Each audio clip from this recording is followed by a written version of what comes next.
voel jy soms jy wil opgee, jy sien nie meer kans vir die lewe nie, dan wil ek hê jy moet gou hier luister.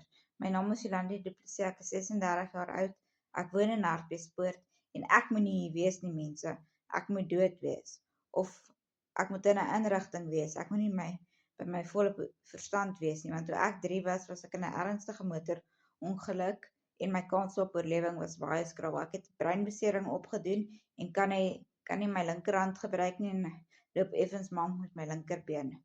Maar ek neem deel aan padwedlope, het al oor die 100 parkruns gehardloop en ook al 'n halfmaraton gehardloop.